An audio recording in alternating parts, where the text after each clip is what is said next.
이 시간 우리에게 주신 하나님의 말씀은 마태복음 24장 21절입니다. 제가 봉독합니다. 이는 그때 큰 환난이 있겠습니다. 창세로부터 지금까지 이런 환난이 없었고 후에도 없으리라. 아멘.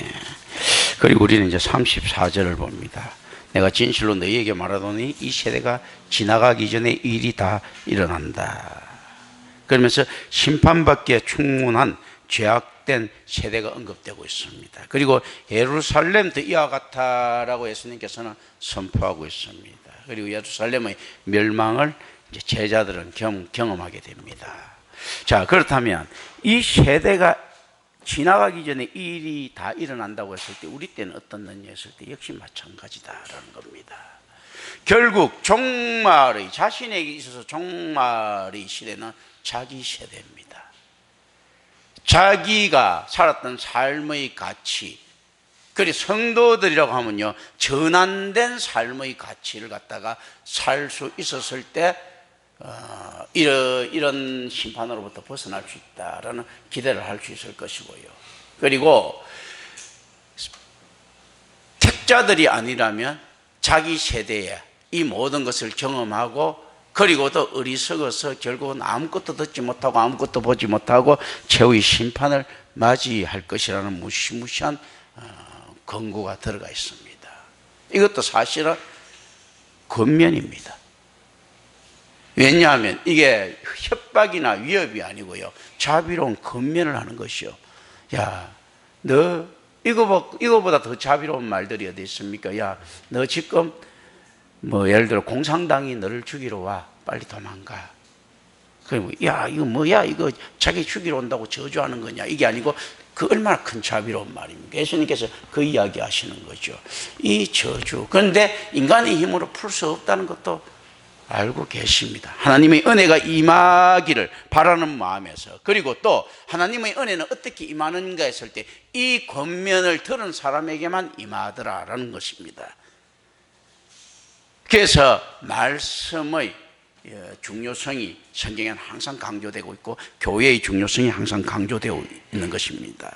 심판받기에 충분한 제약된 세대는 어느 세대인가 했을 때 지금 여러분이 경험하고 있는 이 세대입니다. 그러니까 누구에게나 이 세대가 가기 전에 전부 다 그 종말을 경험하게 됩니다. 왜냐하면요, 선행적 믿음이나 선행적 행위에서 후행적 있지 않습니까? 심판이 이어지는 것 아닙니까? 그러니까 가기 전에, 너가 죽기 전에 한 모든 일로 인하여 너가 심판을 받든지 구원을 받든지 이렇게 한다는 것을 우리는 명심해야 됩니다. 그리고 우리가 35절을 쳐다봅니다. 자신의 눈에 보이는 하늘과 땅은 결코 영원한 것이 아니다. 그리고 자신의 눈에 보이지 않고 귀에만 들리는 예수님의 말씀은 영원하다라는 의미가 던져지고 있습니다. 우리는 여기서 믿음은 들음에서 난다라는 것을 생각해 볼 필요가 있습니다. 비록 현재의 질서가 모두 사라진다 해도 예수님의 말씀은 사라지지 않을 것이다 라고 선포합니다. 그리고 예수님의 말씀이 왜 사라지지 않는가 했을 때요, 이 말씀, 예수님의 말씀의 위력은 어디에 있겠습니까? 단지 종말에 대한 경고에 있겠습니까? 그렇지 않습니다. 새 하늘과 새 땅을 살아갈 수 있는 지식에 놓여져 있습니다. 그러니까 이 방식이 새 하늘과 새 땅이 살아가는 지식이에요. 옛날 부시맨이 있다면 현대를 살아가기에 부족하죠, 그죠? 처음부터는 타잔이 있다면 현대를 살아가기에 부족하대요. 현대에 대한 공부가 돼 있어야 될 것 아닙니까? 예수님이 말씀이 새로운 질서에 순응하여 살아갈 수 있는 지식이 된다라는 겁니다. 천국에서는 우리는 어떻게 살아갈 수 있습니까 했을 때 우리에게 천국에서 살아갈 수 있는 선행적 지식이 주어집니다. 그런데 지금 못 느끼고 있는 거죠. 살아왔을 때 이제 아하 하고 알 수 있는 겁니다. 이 성경입니다.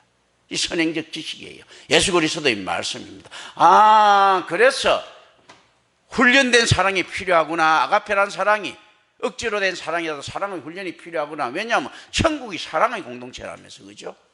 그렇다면 사랑이 트레이닝 되어 있어야 될 것 아닙니까? 그래야 살아갈 것 아니에요. 그래서 실제 이 땅에서 사랑을 구현하는 행위가 자기 희생이라고 생각하는데 그게 아니고 천국에서 살아가기 위한 자기 스펙을 공부하는 거라 생각하면 그렇게 생각해야 되는 거예요. 나눔의 삶이란 거, 천국에서 나눔의 삶이 습관이 됐는데 여기서 나눔의 삶을 배우지 못한 자가 천국에서 나눔의 삶을 실천하지 못한다면 천국에서 살아갈 수 있는 능력이 상실된 거죠. 지금 사랑을 실천하지 못하면 천국에서도 사랑을 실천하지 못한다는 그 깊은 진리가 들어가 있습니다. 천국에서는 갑자기 뚝 떨어지는 것이 아니고 그냥 내가 없는 사람도 천국 가면 생기고 없는 나눔도 천국 가면 생깁니다, 이런 건 없습니다. 여기서 말씀을 듣고 억지로 실천한 사람이 천국 가서 그 능력이 생기더라라는 것입니다. 여기서 안 생긴 자는 천국에서 영원히 생기지 못하기 때문에 어떤 의미에서 보면요, 천국 생활 부적합자인 거예요. 지옥 생활 적합자인 거예요. 이제 이런 개념들이 들어가 있는 겁니다. 그래서 교회 공동체가 천국을 선취하여 미리 취하여 맛본다라는 것이 이런 거죠. 하나님 나라의 백성들이 살아가면서 앞으로 하나님 나라의 백성 될 사람들이 교회에 같이 있으면서 이 때와 더불어 살아가면서 어떻게 합니까? 천국에서 살아가는 법과 질서를 체득한다라는 이런 개념들을 우리는 분명히 알고 있어야 됩니다. 그래서 이게 실제 선행적 은총이라는 것들은 어떤가 하면요, 그 안에서 살아갈 수 있는 스펙들을 키워주는 겁니다. 그 질서들을 키워주고 여기서 그걸 습득하지 못한 자들, 듣지 못하고 깨닫지 못하는 자들은 천국에서 도무지 살아갈 수가 없다라는 개념이 쫙 깔려 있습니다. 천국에서 갑자기 뚝 떨어지지 않는다는 거예요. 여기서부터 가져가야 된다는 묘한 개념. 그래서 연합이란 말이 쓰죠. 바로 그리스도로 만들면 좋겠는데 그리스도와 연합된 개념들. 그러니까 여기에서 자기가 실천하고 있는 믿음의 실천들, 도덕보다 더 훨씬 더 숭고한 초도덕적인 믿음의 실천들이 무엇을 이끕니까? 천국 삶에 대한 선지식으로 이끌고 성경험으로 이끄는 거예요. 그리고 천국에 갔을 때 자연스럽게 녹아 들어간다는 이 개념들을 가지고 있습니다. 그래서 비록 현재 질서가 모두 사라진데도 예수님의 말씀을 사라질 수가 없는 거죠. 왜냐하면 천국에 그 질서가 그대로 남아있으니까. 그런 것들. 그래서 36절에 보면요, 서가랴 14장 7절을 참조로 한번 해보십시오. 36절 말씀을 가지고.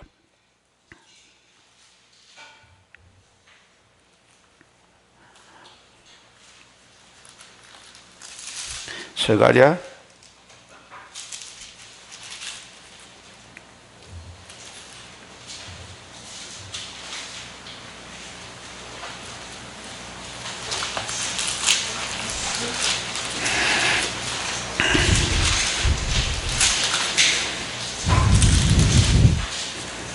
14장 7절. 요게 참조가 되어 있습니다. 여호와께서 하시는 한날이 있으리니 낮도 아니요 밤도 아니라 어두워 갈 때에 빛이 있으리로다. 실제로 낮도 아니고 밤도 아니고 어두워 갈 때, 실제 어떤 건 낮과 밤의 개념들, 이제 이게 나중에 제가 이걸 다시 서가랴만 가지고 다시 이야기할 때는 해석이 조금 이제 달라질 수 있습니다. 그런데 이 안에서 이걸 갖다 인용해 갖고 할 때는 이러죠. 우리가 닥치는 그것이요, 낮이나 밝은 천국의 형태도 아니고 밤처럼 완전히 심판의 때에 이르를 때가 아닌 어두워 갈 무렵이라는 것은 어떤 무렵입니까? 가장 안 보이고 가장 암울한 시기죠. 어두운 갈면 괴로움을 이 땅에서 당하는 그 시기들, 이런 것들이 쫙 펼쳐져 있습니다. 그리고 인자에게 오시면 하나님만이 아신다는 거죠. 이런 시기에 하나님을 만나게 됩니다. 그게 실제 그렇다면 이게 최후 종말만 그렇느냐 했을 때 우리가 보통 고백을 하죠. 야, 제가 어렵고 힘든 시기에 예수님을 만났습니다 하고 거짓말들 하죠. 그런데 그 내용들은 맞는 이야기예요. 마귀 새끼도 아는 내용들이에요. 아유, 그래가지고 내가 만나서 할렐루야 거듭났습니다 하고 뻥을 치죠. 교회도 만난 적이 없는 사람이 자기 신앙 자기가 찾은 것처럼 모방을 하죠. 그런데 이게 실제 그 내용은 맞는 겁니다. 그런데 그 고백하는 자가 엉터리 신앙이라서 그렇지, 저는 아직까지 그런 고백을 한 사람들 치고 제대로 된 인간 한 번도 본 적이 없습니다. 왜냐하면요, 옛날에 제대로 된 인간들이 착각을 한 적은 있었어요. 보니까 그 사람 말이 진짜기 위해서는 뭔가 하면 그 사람이 다니는 교회가 반드시 진짜여야 돼요. 그리고 그 사람이 들었던 말씀이 반드시 진짜여야 되는데 말씀은 개뿔도 모르면서 그런 고백을 한다. 이건 있을 수가 없는 이야기예요. 어쨌든 간에 그 시기에 이걸 듣고 이런 일들이 이런 이 형태는 맞는 겁니다. 그러니까 가장 어두운 시기를 여러분이 경험하고 있고요. 신앙을 가지고 말씀이 들리고 말씀을 깨닫고 올바른 교회 다니면서 신앙을 가졌는데도 자기에게 고난의 시간이 온다면 여기 딱 걸려 있는 거예요. 언제나 누구든지. 그렇다면 풍요로운 시기가 세상에 있는 것일 때 없습니다. 상대적 빈곤은 항상 있고요. 상대적 위협은 항상 있습니다. 상대적 불안감은 항상 있고요. 자기 신체에 대한 질환들도 항상 가지고 있습니다. 인간은 태어나면서부터 질환을 앓는 존재들이죠. 그리고 죽어갑니다. 가장 건강할 때도요, 자기 그 안에서 평균 건강을 이야기하는 거지, 가장 건강할 때도 인간은 병들이 있습니다. 어떤 식으로지 간에. 그리고 가장 상태가 좋을 때도 어떻습니까? 인간 독소들로 채워져 있습니다. 안에 똥도 있고 오줌도 있고 다 있는 거예요. 그리고 먼지 마시고 다 마시고 있는 거예요. 실제로 어떤 식으로든지 간에 인간은 그 고난 한가운데 서 있다는 것을 생각해야 됩니다. 그래서 오히려 이런 것들이 깨달은 것들이 자, 내 영혼아 평안하라, 내가 참으로 지금 평탄하다, 내 하는 일마다 잘 됐다는 이런 어리석은 자들보다 훨씬 낫습니다. 자기 어리석어로 막 착각하는 자들 있죠. 세뇌시키는 자들 있죠. 야, 나는 하는 일마다 다 되고 만사가 형통해요 하면서 보면 주름살은 꽉 끼어있죠. 그렇지 않습니까? 그리고 그렇게 하면서도 자기가 그 만mon과 바꾼 세월들은 쫙 지나가가지고 있죠. 그리고 유한한 인생에 딱 그 봉착되어 있죠. 이런 것들을 우리는 좀 생각을 합니다. 그리고 37절부터 44절을 이제 우리가 봅니다. 이 내용은 인자의 오심이 감춰져 있기 때문에 성도들은 항상 준비되어 있어야 된다라는 겁니다. 그런데 이 준비가 가능한가 할 때 사실은 불가능합니다. 어디든지 마찬가지입니다. 심지어 암에 대한 예방을 열심히 해도 암을 맞이하게 되죠. 그죠? 그렇지 않습니까? 소리 소문 없이 오늘 암도 방지를 못하는데 이게 어떻게 준비가 되어 있을 수 있겠습니까? 그렇기 때문에 이게 은혜다라는 겁니다. 그래서 실제 우리가 열심히 준비해서 우리의 신앙을 열심히 키우겠습니다라는 것이 아니고 내가 이렇게 준비된 신앙을 보니까 하나님의 은혜가 내게 임했습니다라는 것을 볼 수 있어야 됩니다. 그런 의미에서 이제 그 노아의 때가 등장하는 겁니다. 노아의 때에 우리가 알아야 될 것이 뭐라고 제가 설교에 이야기했습니까? 하나님이 진노하시는 심판이 아니고 노아에게 임한 은혜에 집중되어 있다는 거죠.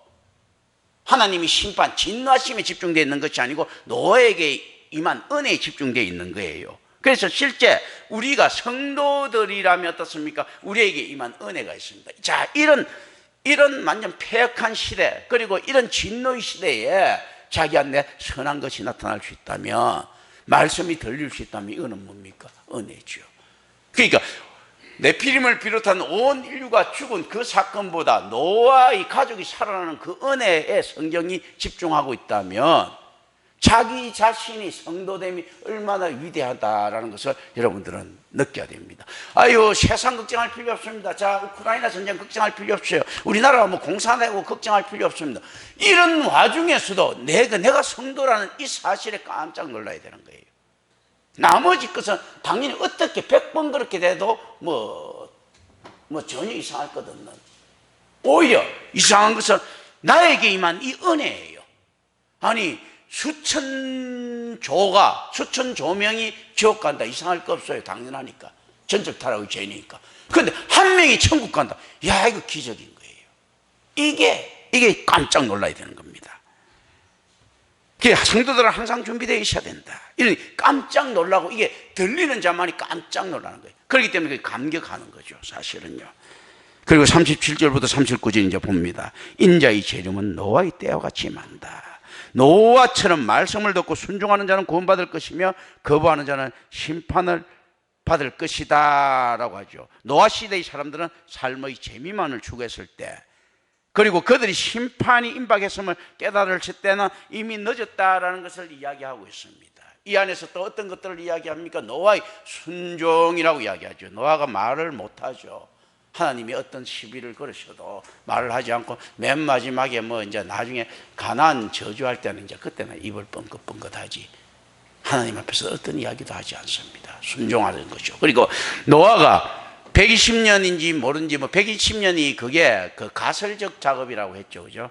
성경은 120년 동안 방주 만들었다 이야기 안 합니다. 근데 우리가 이제 보통 120년이라고 이야기를 하죠. 그 이제 다른 자료들을 참고를 해갖고 120년이라고 이야기를 하지만 정확하지 않습니다. 성경에 120년이 부정확한 것이 마가의 다락방에서 120명이 기도하다가 오순절날 맞았다는 것도 아마 각색된 걸 수 있다. 그것도 120명 정확하지 않고요.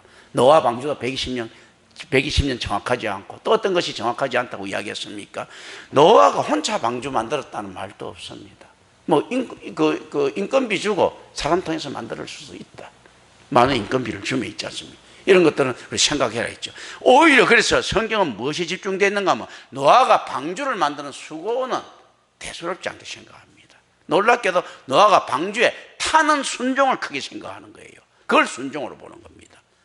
만들어졌던 방주에 타는 것, 노아가 120년 동안 방주 만들었던 거는 성경에는 별로 대수롭지 않게 생각해요. 방주에 타는 노아를 대단하게 생각하는 거죠. 방주에 타는 순간부터 자기 의지 없이 하나님 뜻대로 왔다 갔다 하죠. 그렇지 않습니까? 그걸 훨씬 더 대단하게 봅니다. 이 순종들이에요. 그래서 실제 교회를 만들고 짓고 하는 것, 이런 것들 있지 않습니까? 이런 거 아무 중요하지 않습니다. 참된 교회 성선하느냐, 이게 훨씬 중요하더라는 거예요. 무슨 말입니까? 교회는 누가 만듭니까?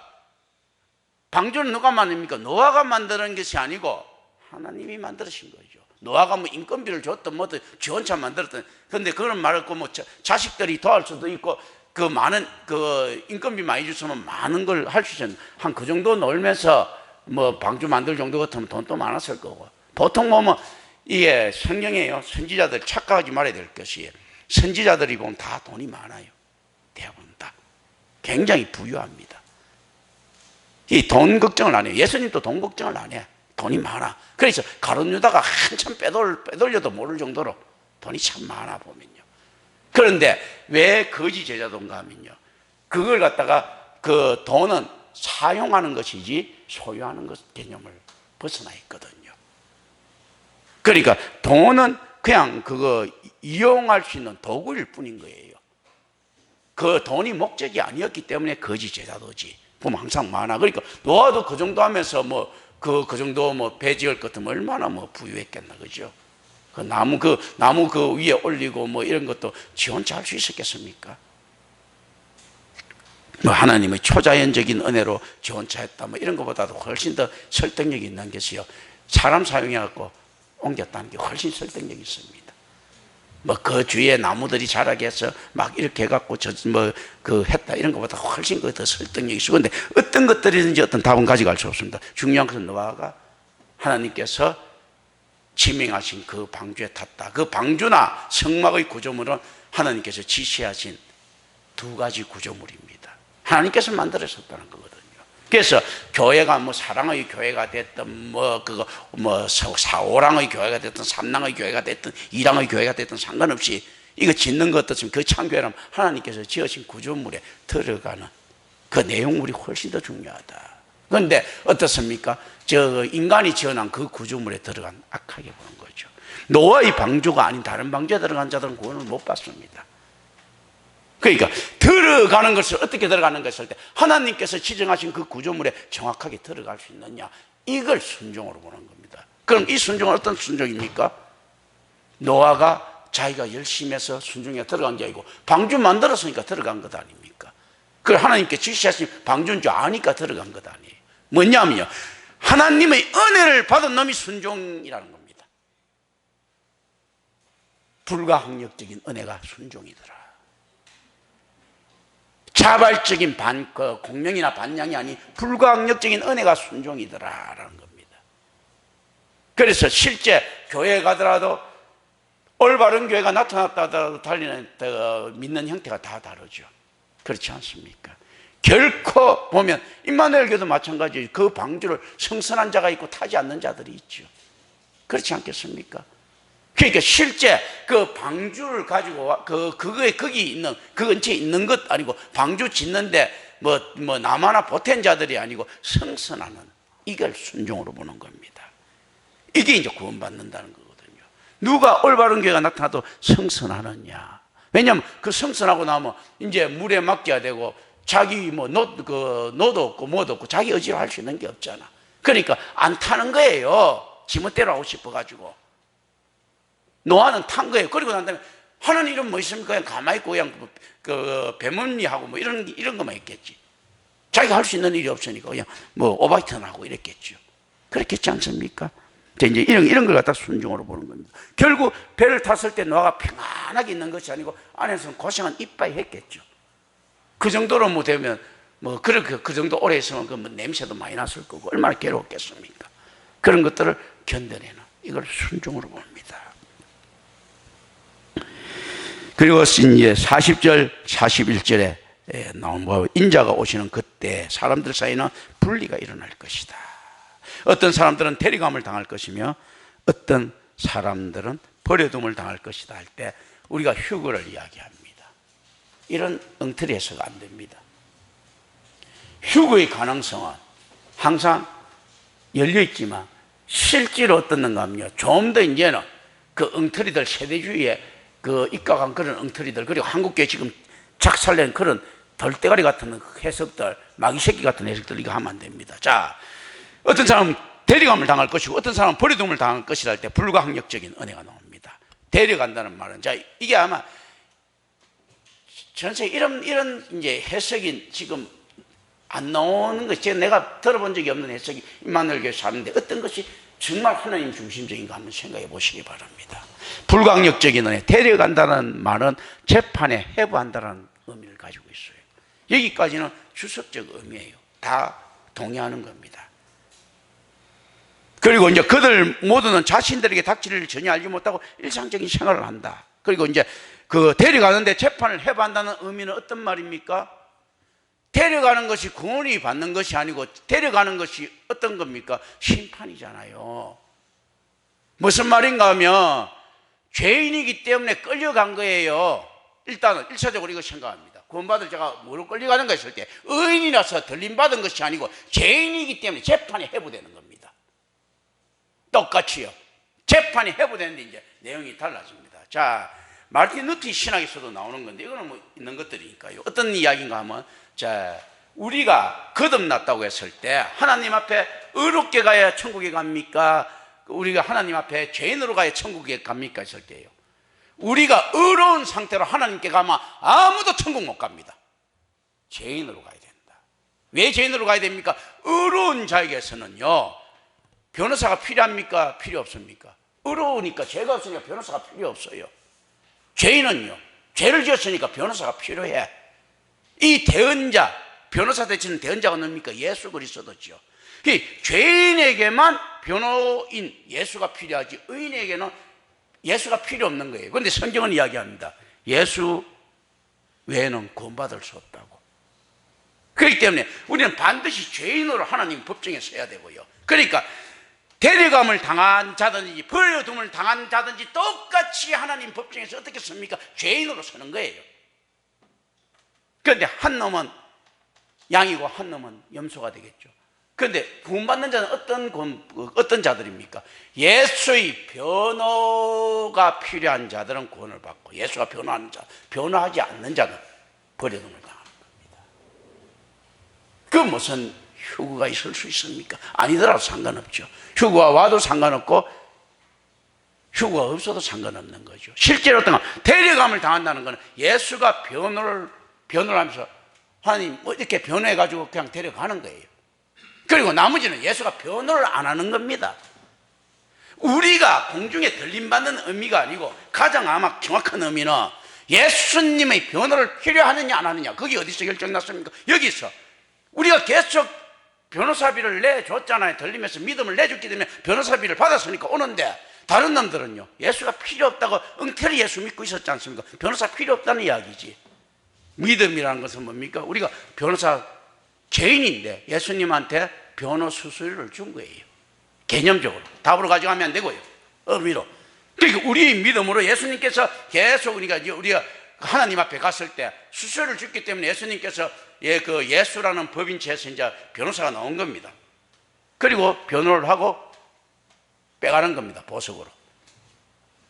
그리고 하나는 어떻습니까? 그냥 변호사가 아이고 뭐 내가 왜 그 수수료를 줘? 지금 내가 뭐 내 힘으로 얼마든지 살 수 있고 내가 구원받을 수 있는데 이렇게 이야기하는 인간들 어떻습니까? 예수라는 변호사가 안 나타나는 거예요. 뭐 수수료 받은 게 없으니까.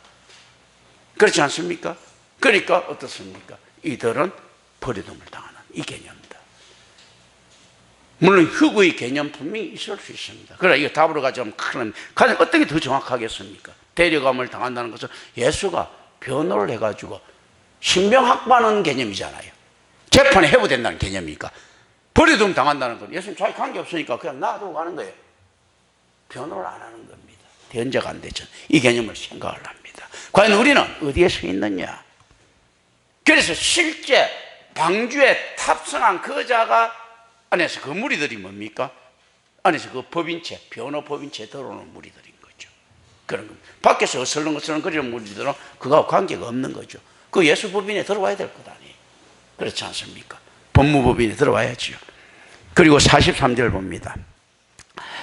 팔레스타인 유대인 가옥은 대부분 흙벽으로 되어 있었습니다. 그래서 사실 도둑이 뚫고 들어오는 것이 가능했고 실제 막 갑자기 뜬금없이 뚫고 들어오고 가져가기도 했습니다. 그래서 요 비유들이 가능하고요. 그가 인자의 오심을 온전히 또는 미리 안다면 모든 자들이 택자처럼 방비할 것이다. 그러나 감춰짐으로 인하여 거룩한 준비는 택자들에게만 일어날 것이다 라고 이야기합니다. 이게 그런데 이 감춰지는데 어떤 걸로 우리는 알 수 있습니까? 암호로 알 수 있는 거지. 암호는 어떤 암호입니까? 성경이라고 하는 암호로 할 수가 있는 거죠. 그래서 전부 다 방비를 갖다가 할 것인데 이걸 미리 알지 못하기 때문에 방비하지 못하는데요. 거룩한 준비가 일어나는 이들은 어떻게 하는가? 이 암호 때문에 아는 겁니다. 자, 우리 그러면 어떻게 준비합니까?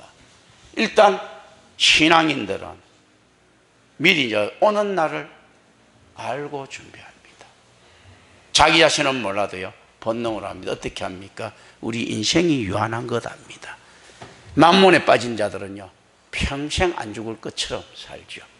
그리고 또 우리는 성도들은 어떻게 합니까? 우리 인생이 내 부모 형제나 관계없이 하나님과 1:1 관계인 줄 압니다.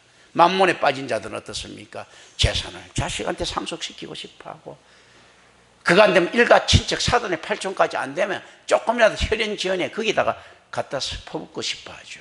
아무 의미 없다는 것을 믿는 자들은 압니다. 믿는 자들은 오히려 어떻게 보면 철저하게 자기에게 투자하는 자들입니다. 유한함을 알고요 이 세상이 망할 것을 압니다. 그렇기 때문에 자식들한테 물려줘봤자 아무 소용없다는 것 압니다. 그리고 자기 자식들을 갖다가요 황제처럼 왕처럼 있지 않습니까? 귀하게 키우며 자식들이 황제나 왕이 되는 것이 아니고 개가 되는 것도 알아요. 황제처럼 왕처럼 복량하고 떠받쳐 주갖고 키워보셔 자식이 사람 새끼도 못 되고 개 새끼가 됩니다. 그렇지 않습니까? 그럼 이제 압니다. 그리고 신앙의 유산이 가장 크다는 것을 압니다. 그런데 많은 자들은 이렇게 이야기를 하죠. 신앙의 유산과 관계없이 뭐 신앙이야 뭐 다시 가지면 되지 하면서 있지 않습니까? 좀 더 나은 인프라가 좀 더 잘 구축된 것하고 관계를 맺고 싶어 하죠. 그런데 믿는 자들은 그것이 크나큰 위험성이 있음을 압니다. 다 이렇게 준비하는 거죠. 그렇지 않습니까? 이거 다 준비들이 뭐 저 사람 어리석게 말이야 왜 저런 혼처를 거절하지? 집안이 저렇게 좋은데 뭐 예수 때문에 집안 망하게 생겼구만 이런 이야기를 듣다도 그걸 한다는 이야기입니다. 실제로 이거 왜 저런 직장을 갖다가 꺼리지?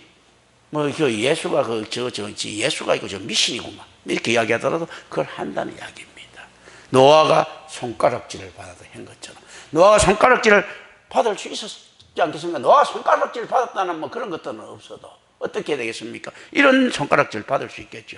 야, 우리야 좋지만 너가 저 뭐야, 야, 저 산꼭대기에서 말이야, 저 배 짓는데 밑에서 지면 인건비도 훨씬 싸게 들어갈 건데, 그리고 또 왜 배를 갖다 저렇게 크게 쓸데없이 많이 지어가고 돈을 쓰나? 저기 무슨 돈이 된다고 하면서 이렇게 조롱을 했을 거란 말이죠. 그건 뭔가 하면 경제성의 원리에 따라서 이야기할 거 아닙니까? 아니, 저건 뭐야, 저거 백수원달 따위고 부모한테 물려받은 돈이 아무리 많다 하더라도, 지가 가지고 있는 돈이 아무리 많다 하더라도 저런 병신같이 쓰고 있나? 저기 지재산 다 탕진하는 것만 이렇게 할 수가 있다는 이야기예요. 손가락 받을 수 있다는 이야기입니다. 노아에게는 그 방주가 자기가 살 수 있는 유일한 길이었기 때문에 너무 소중했거든요. 오늘 많은 사람들이 교회에 헌신하면 광신도라고 이제 이야기를 하죠. 그리고 그 실제 많은 이단들이 그런 분위기를 조성시켜 놨습니다. 그런데 실질적으로 어떻는가 하면요, 노아처럼 그렇게 전격으로 교회에 헌신한 게 맞습니다. 방주라는 게 하나님께서 지으시는 것이지만 어떻습니까? 노아라는 성도를 사용하신 거죠. 그리고 노아와 관계없는 방주가 지어졌습니다. 그리고 노아와 관계있는 순종이 나타납니다. 어떻게 하면 노아는 지어난 목적이 뭡니까? 이거는 자기과 관계없고 자기는 들어가는 거, 이게 목적이었거든요. 들어감. 하나님께서 주신 것으로 방주를 짓고 자기는 들어가는 거예요. 무료로 입장하는 겁니다. 그 무료 입장이거든. 어떻게 무료 입장이 알 수 있습니까? 방주가 그 역할이 끝나자 뭐 방주 다시 이용하지 않지 않습니까? 아까워서라도 뭘 해야 되는데, 그게 실제로 어떤가 하면 자기 게 아니라고 생각하는 거예요. 노아는 자기의 온갖 정리를 다 쏟았다 하지만 그는 그냥 거저받은 거고 안에 들어가서 살아남은 이 자체에 만족하는 겁니다. 그리고 하나님께서 주신 새로운 터전에서 또다시 농업의 발전을 이루고 술 취해서 길길거리죠. 보면 하여튼 뭐 그런 것들, 이런 걸로 생각을 합니다. 그리고 45절부터 51절 봅니다. 이 부분은 인자가 오시기 전에 요구되는 합당한 행위, 즉 깨의 이성과 관련되어 있는 세 구절의 첫 부분입니다. 인자가 오실 때 이제 깨 있습니다. 이 비유와 두 번째 비유에서의 강조점은 인자가 언제 오실지 알 수 없음과 알려지지 않음이 있습니다. 반면에 중요한 세 번째 묵시적 구절에는 최후 심판에 대한 강조점이 있다. 라는 것을 우리가 알고 들어갑니다. 그리고 45절부터 47절을 봅니다. 이 구절의 수사적 질문은 공동체에서의 나눔과 섬김을 잘 실천하는 충성되고 지혜 있는 종의 정체성과 관련이 있다. 45절, 47절 보면요, 이 공동체에서, 교회 공동체에서, 신앙 공동체에서, 이 에클레시아에서 나눔과 섬김을 잘 실천하는 충성되고 지혜 있는 종의 정체성이 어떤 것인가. 이때 청직의 권한과 지혜가 나옵니다. 청직이는 어떤 권한을 가졌으면 어떤 지혜를 사용해야 된다라는 것. 지혜라고 하는 것은 히브리 개념에서는요, 인격화된 신적 속성이에요. 그래서 교회를 치료하는 데는 어떤 것이 필요한가 하실 때요, 자신의 판단이 필요한 것이 아니고 하나님께서 주신 지혜가 필요합니다. 솔로몬이 지혜롭다는 것은 하나님께 받은 그 치리 능력 때문이에요. 그래서 이걸 갖다 이 청직의 직분을 이렇게 잘 감당해야 되는데 온갖 가짜 교회들 어중이 떠중이들하고 다 언언하죠. A 장로, A 권사, B B 집사, 뭐 이런 거 있지 않습니까? 이런 사람, B C 교사, 이런 거 막 이렇게 언언하지. D 기업인, 이런 거 있지 않습니까? 이런 것 안 되고, 청지기는 자기가 권한이 뭔가 했을 때는요, 사실 권한이자 의무죠. 교회에서 하나님의 지혜를 가지고 잘 치리하는 것. 이게 권징이죠, 권징. 이 교회가 말씀이 선포되고 성례가 집전되고 권징이 이루어지는 것이거든요. 이 권징의 형태들이에요. 그래서 실제 이런 지혜를 가지지 못하는 목회자, 목회자보다 교회 하는데 장로님 기업도 성공하고 훌륭한데 저분 여러 이렇게 했는데 훨씬 더 잘 치리할 수 있으니까 저기 맡기는 게 좋지 않습니까? 할 것 같으면 그 목사는 가짜 목사예요. 어떤 기업인, 어떤 현명한 자보다 교회 치리는요, 목사가 최고여야 됩니다. 그리고 강압적이지 않고, 그게 임마누엘 교회에 흘러나가는 묘한 모습들이 여러분 감지되지 않습니까? 제재도 없고 질서를 제한하지 않는데도 굴러가는 이 묘한 모습들이 임마누엘 교회에 나타나고 있지 않습니까? 옛날에 요임금이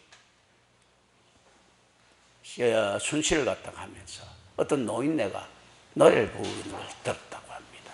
이제 뭐 고사들이니까 안에 뭐 뻥들 많이 들어가 있는데 이제 예를 들면 인용하자면 그런 거죠. 그래서 요임금 같은 경우는 뭐 그 궁궐 안에서 뭐 농사 짓고 뭐 이렇게 했다 하죠. 자기한테. 근데 요임금이 노인네한테 와서 묻습니다. 지금 너희는 이게 무슨 노래입니까? 하니까 이제 태평가라는 거죠. 이 무슨 뜻인가 하니까 군주가 훌륭한 명군을 만났고 어질고, 그리고 그러니까 농사도 잘 되고 나라가 태평하니까 내가 어찌 이 노래 안 부를 수 없겠느냐, 이렇게 해서 요임금이 물었답니다. 그렇다면 이 나라 임금이 그러면 성군입니까? 하니까 성군이지. 그래서 요임금이 물었죠. 그럼 이 나라 임금이 이 성함이 어떻게 됩니까? 그러니까 에이, 이 사람은 내가 그걸 어떻게 하는가. 그때 요임금이 무릎을 탁 치면서 내가 정치를 잘못하지 않았구나. 정말로 정치를 잘하게 되면요, 법이 필요 없고 위정자가 기억나지 않고 필요가 없는 이런 상태가 돼야 되는 거거든요. 근데 이게 사실은 뭐 전설들이죠, 전설. 실제는 이건 안 된다는 이야기입니다. 그런데 어쨌든 간에 그게 가장 이상적인 것을 뽑습니다. 그래서 그게 안 되기 때문에 플라톤은 어떻게 이야기하는가 하면요, 가장 강력한 권한을 가진 군주가, 가장 현명하고 지혜롭고 자비로운 군주가 철권 통치를 하면서 이끌어가는 걸 가장 이상적인 국가로 봅니다. 가장 현명하고 지혜롭고 자비롭고 그러면서 가장 독재적인 군주, 그게 이제 그래가 딱 가는, 그게 제일 뛰어난 그걸로 보는 거죠, 보면요. 실제 그런데 그걸 가지고 여러 가지 이미 뭐 A 정당, B 정당, 아니 민주주의 법칙에 따라서 민주주의라는 개념 자체가 이미 있지 않습니까? 일사불란함을 포기하는 겁니다. 그런데 공산주의라는 개념 자체는 어떻습니까? 그 실질적으로 인간이 죄악됨이 없었을 때 가능한 겁니다. 그래서 안 되고, 인간이 타락한 존재이기 때문에요, 공산주의와 같이 멋진 통치는 이쪽으로 줄 수 없고요, 민주주의라는 자체는 어떻습니까? 이미 그 상황에 따라서 있지 않습니까? 서로 타협하면 가는 거기 때문에 올바른 목표점에 도달할 수가 없습니다. 그러니까 이때 반대하면 뭐 이때 대통령제 보면 뭐 야당 여당 서로 뭐 쉽게 바쁘고 또 뭐 이때 따라 바뀌게 바쁘고 일사불란한 정책이 일어날 수가 없는 거예요.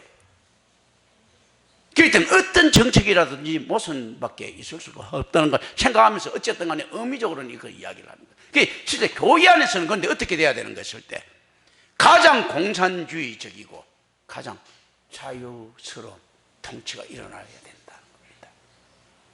그게 뭔가 하면요, 청지기 직분, 어느 누구도 권한을 가지지 않아야 되는데, 공산주의에서는 청지기 직분을 가져야 될 브레즈네프 같은 놈, 후르시초프 같은 놈, 김일성 같은 놈, 시진핑이 같은 놈이 청지기 직분이 아니고 황제의 직분을 가지려고 하지 않습니까? 이미 공산주의는 깨지는 거예요. 청지기 직분을 가지고 어떤 청지기인가 했을 때 지혜 있고 나눔과 섬김을 실천하는 이런 청지기가 됐을 때 공산주의 개념들이 가능한 거죠. 그리고 어떤 개념이 있어야 됩니까?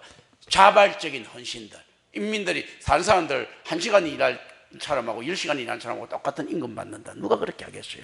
똑같은 1시간 일하려 해도 열심히 일하는 놈하고 대충 일하는 놈하고 같이 받는다. 그거 안 하거든요. 그런데 그런 걸 억울하지 않고 자기 자신에게 부끄럽지 않게 최선을 다한다는 전제하에서 가능하거든요. 그게 어떻게 인간한테 일어날 수 있겠느냐는 거죠. 그런데 어떤 걸 요구합니까? 교회에서는 그게 일어나야 된다는 겁니다. 천국 가려고 하면. 자, 세상에서는 그게 일어날 수가 없어요. 왜냐하면요, 받는 보상이 똑같기 때문입니다. 그런데 교회에서는 일어날 수가 있습니다. 왜냐하면 천국이라는 보상이 있기 때문입니다. 공산주의에 실제 왜 안 일어납니까? 자, 그러면 똑같이 똑같이 일했을 때, 야, 똑같이 10만 원씩 준다. 이렇게 이야기를 했단 말입니다. 그리고 열심히 일하는 놈, 눈여겨보고 있다가 너희 와 따로 1억 원 준다. 이게 소문나면 왜 그 열심히 일 안 하겠습니까? 그런데 1억 원 준다는 그게 없고 그냥 똑같이 10만 원씩 준다고 이렇게 이야기하니까 안 하는 거예요. 공산주의가 일어날 수 없는 거예요. 그런데 자, 교회에서는 어떻게 이야기합니까? 자, 똑같이 평등합니다. 어떻게 합니다. 이렇게 해놓고 난 다음에 어떻게 줍니까? 야, 열심히 했놈 천조 준다. 천국이 천조에 비교되겠습니까? 하늘에 상급이 있다라고 실질적으로 어떻게 보면요, 초월적인 만몬으로 꼬시는 거죠. 닮아 있습니다. 만모니즘하고요, 하나님의 상급하고 다른 거죠. 초과학적이죠. 신앙 과학하고 닮아 있어요. 이론적인 거 있지 않습니까? 근데 초과학적이거든요. 만몬인데 초만몬적이야. 뭔가 하나님께서도 이야기하시지 않습니까? 상급 준다, 천국 준다. 이거 뭡니까? 전부 다 안에 그 배당금 준다는 이야기잖아. 이런 개념들. 그런데 이런 거 있어야 인간들이 움직이는 동력이 되는 걸 알고 있고, 또 하나님의 법칙에서도요, 이거는 가하다고 생각하시는 거예요. 왜냐하면 하나님이 시존자고 유일자라면요, 이미 그 자체가 계급 아닙니까?